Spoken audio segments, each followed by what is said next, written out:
জ্যৈষ্ঠ মাসের কৃষ্ণপক্ষের একাদশীর নাম অপরা একাদশী। ব্রহ্মাণ্ড পুরাণে এই একাদশীর ব্রতের কথা বর্ণিত রয়েছে।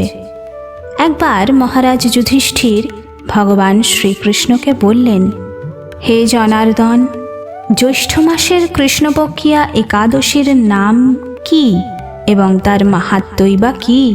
আপনি অনুগ্রহ করে তা বর্ণনা করুন। ভগবান শ্রীকৃষ্ণ বললেন, হে মহারাজ, মানুষের মঙ্গলের জন্য আপনি খুব ভালো প্রশ্ন করেছেন।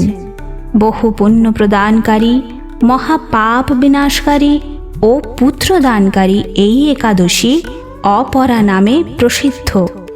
এই ব্রত পালনকারী ব্যক্তি জগতে প্রসিদ্ধি লাভ করে। ব্রহ্ম হত্যা, গো হত্যা, ভ্রূণ হত্যা, পরনিন্দা, পরস্ত্রী গমন, মিথ্যা ভাষণ প্রভৃতি গুরুতর পাপ এই ব্রত পালনে নষ্ট হয়ে যায়। যারা মিথ্যা সাক্ষ্য দান করে, ওজন বিষয়ে ছলনা করে, শাস্ত্রের মিথ্যা ব্যাখ্যা করে, জ্যোতিষের মিথ্যা গণনা ও মিথ্যা চিকিৎসায় রত থাকে, তারা সকলেই নরক যাতনা ভোগ করে।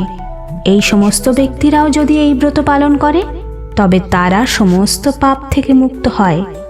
ক্ষত্রিয় যদি স্বধর্ম ত্যাগ করে যুদ্ধক্ষেত্র থেকে পালিয়ে যায় তবে সে ঘোরতর নরকগামী হয়, কিন্তু সেও এই ব্রত পালনে মুক্ত হয়ে স্বর্গগতি লাভ করে।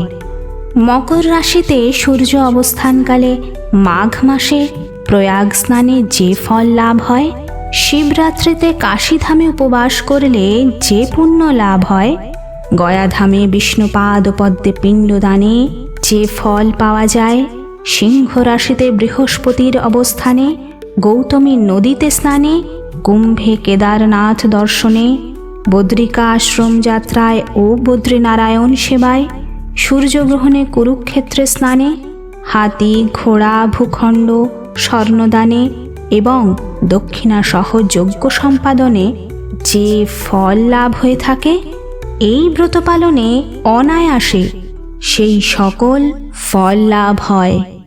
এই অপরা একাদশী ব্রত পাপরূপ বৃক্ষের কুঠার স্বরূপ, পাপরূপ কাষ্ঠের দাবাগ্নির মতো, পাপরূপ অন্ধকারের সূর্য সদৃশ এবং পাপ হস্তির সিংহ স্বরূপ।